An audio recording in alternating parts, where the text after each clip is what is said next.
do if you don't like Europe?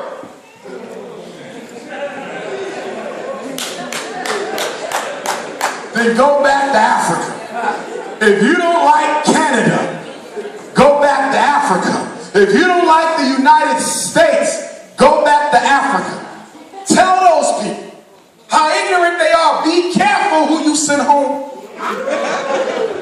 Because if we sent you home, you wouldn't have one to go to, because every place you are, you came and stole it from the black people who was living. If I'm wrong, prove it. Who were the first in Europe? The Grimaldis of Africa. Between 20 and 40,000 years ago, they came from Africa, your people, to this land.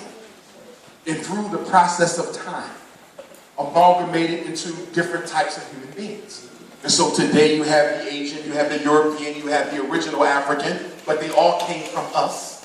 Has not their own research concluded that the mother, the central human mother of all people, came from the Nile Valley culture of Africa?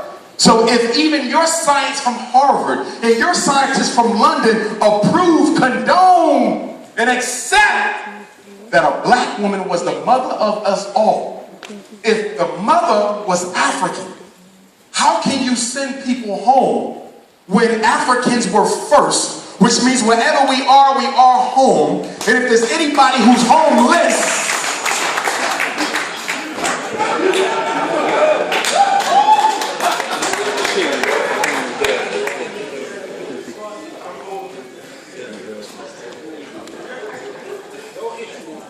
you know, a lot of y'all been asking me about all this testing that's going on with our children. Dr. Umar, what's with this academic testing movement? My kids is getting tested every month, every week, every quarter. I need y'all to know something about the testing movement. Listen to me well. This is an area of expertise for mine. These tests that they give your children are designed to produce a preconceived result. Did y'all hear that? To justify exclusion to opportunity and resources for your children. I know you don't want to hear this. That a system would be created to make sure that the African descent children don't do as well as the European descent children, but that's exactly what testing has always been. If you don't believe me, get a good book on the history of testing. And you'll find that the first test in Europe, the first test in America were given out to do what? Decide who could go and fight and die in a war, and who could stay home and fill out the papers. The first tests were decided who could get pregnant and who couldn't. The first tests were decided who was allowed to get married and who couldn't. Tests have always been used since the beginning of time in European cultural history. In America and in the UK, they have always used numbers in tests to give the false assumption that this is a damn science when it ain't nothing but tomfoolery. Listen to me. If every African child in the UK took a test tomorrow and got a perfect score, and every European child in the UK took that same test and failed it, what do you think happens to that test next year? Do you think they keep it? No.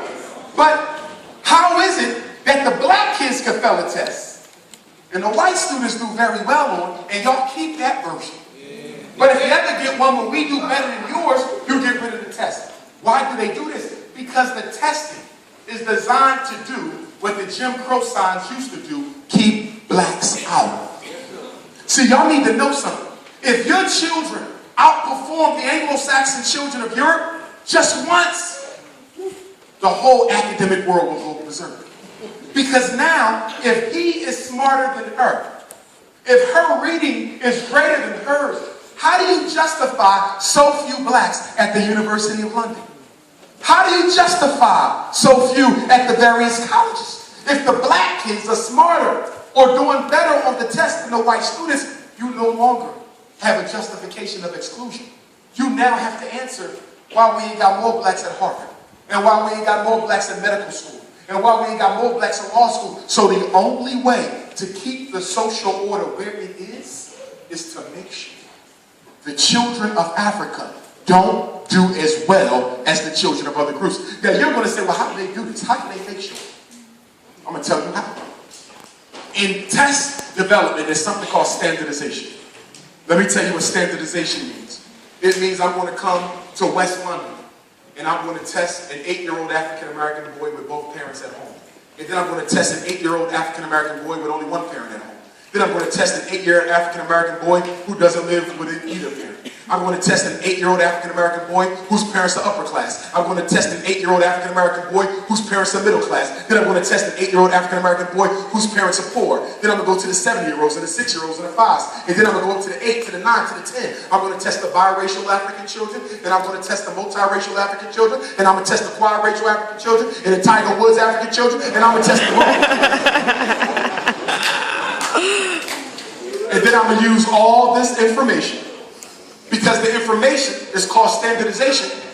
And standardization is a fancy word for meaning what? Pre-test. Did y'all hear me? I'm going to pre-test. And then once I pre-test, I know how well they do on all the questions because I already asked them already. And so how do I choose which questions go into the final test? How do I choose which questions go into the final test?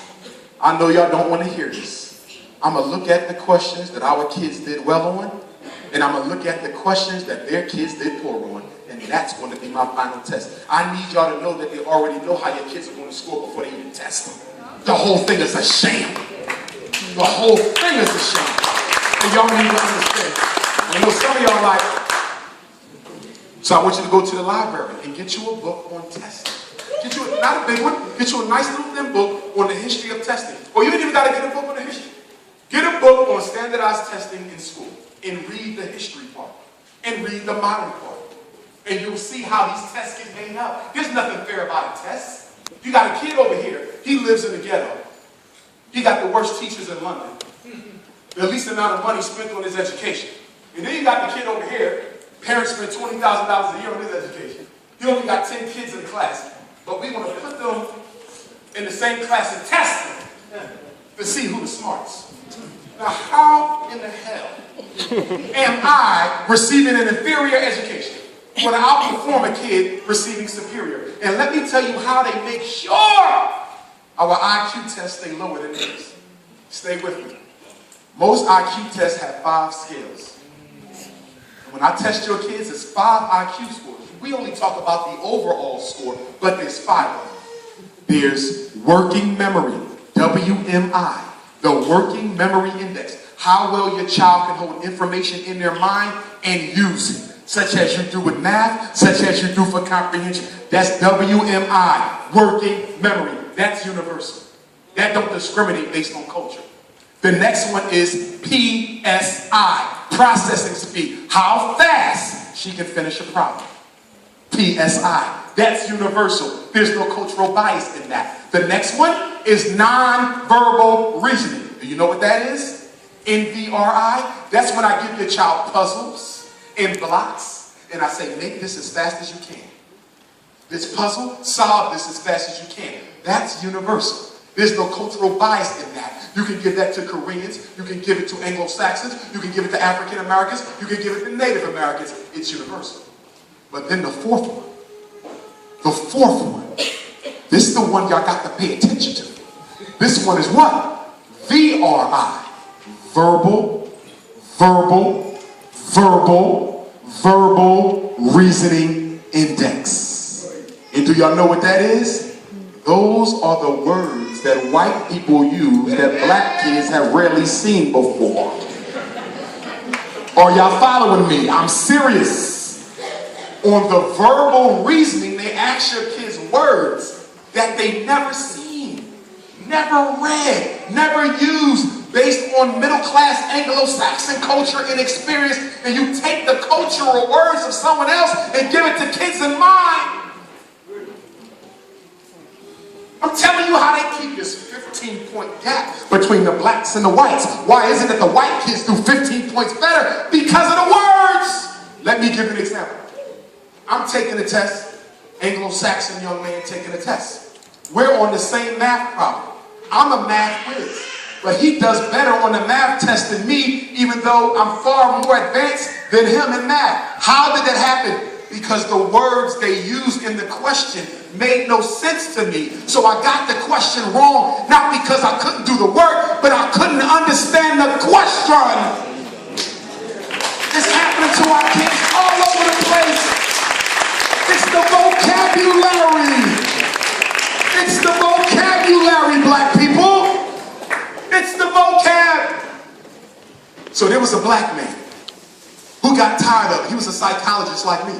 And he said, I'm going to create a test to show that the test that we're getting from Europeans is a culturally biased test. He made up a culture test for white students. It was called the Black Intelligence Test of Cultural Homogeneity. The Black Intelligence Test of Cultural Homogeneity. And he gave this test to white kids, and he showed what? That they also look mentally retarded on our cultural norms, just as we look mentally deficient on their cultural norms. On the Black Intelligence Test of Cultural Homogeneity. But the problem was, parents, he didn't get too far. And why didn't he get too far? Because when he showed up with the test and threw it on the table, and the white folks said, what kind of test is this? He said, bitch, 100. And they said, excuse me, sir? And he said, bitch, 100. And that's what the test actually stood for, the acronym, Black Intelligence Test for Cultural Homogeneity. The white folks start running and everybody start running, and he never got nowhere with the test. But the point is, he was trying to make a point, y'all, that if you judge my kids on your culture, and if I judge your kids on my culture, they will fail too. So what the black psychologists have to do is we have to come together and create an intelligence test for our children that is culturally relevant and not based on somebody else's norms. But y'all gotta be careful, because where did IQ come from? Do you know who created the intelligence quotient, IQ? And Adolf Hitler scientists. Do your research. Don't believe nothing Dr. Umar says to you, because you're not going to believe it anyway, unless a white person confirms it. So I want you to go to the library on Monday, and I want you to get a book on the history of IQ, and you're going to see a name, William Stern, 1912, scientist for Adolf Hitler, who created the intelligence quotient to justify the extermination of European Jews and 50,000 Africans living in Germany at the time of the Third Reich. That's right. That's the test we give your kids today. You mean to tell me we tested your kids based on a German Nazi concept? Yes, I'm telling you that story. You got to wake up and smell the coffee about this whole miseducation thing. Education is big bucks. You know how many people make money by miseducating your kids? And so what we have to do is create a system where we have our own educators. And if any of y'all interested in working at my school, send me your resume. And you don't have to just be a teacher. I don't want you to think narrow. You might do natural food. We're going to teach our kids how to make natural food. Because I would eat vegetarian every day. Problem is, some of y'all can't cook it right. Damn, it ain't got to taste like this.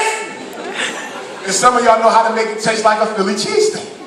So for the people who know how to make it taste like a Philly cheesesteak, I need you at my school so our kids can learn how to eat and taste good. Because just because it's natural, don't mean it got to be nasty. Right? Some of y'all know how to sew. We got brothers and sisters who make clothing. You ain't got to be no certified teacher. You can come and teach our kids how to make their own clothing. What did John Henry Clark tell us? He said the people who can't even make their own underwear ain't fit to lead nobody nowhere. So let's make our own underwear and clothing. Okay, some of y'all good with computers, we need y'all. Some of y'all know how to fix cars, we need y'all. We got any sellers in here because we're going to have a marine program where we teach the young men and women, if they're interested, how to float ships so they can get their junior seller's license. We're not going to be playing. We're going to have ships, airplanes, you name it. The school going to be off the hook. But you can't stay that long. Because you said. So let me, Stratera, Vyvanse, Depakote, Zoloft, Risperdal, Pax, Still, do you know that our kids did not start getting methylphenidate?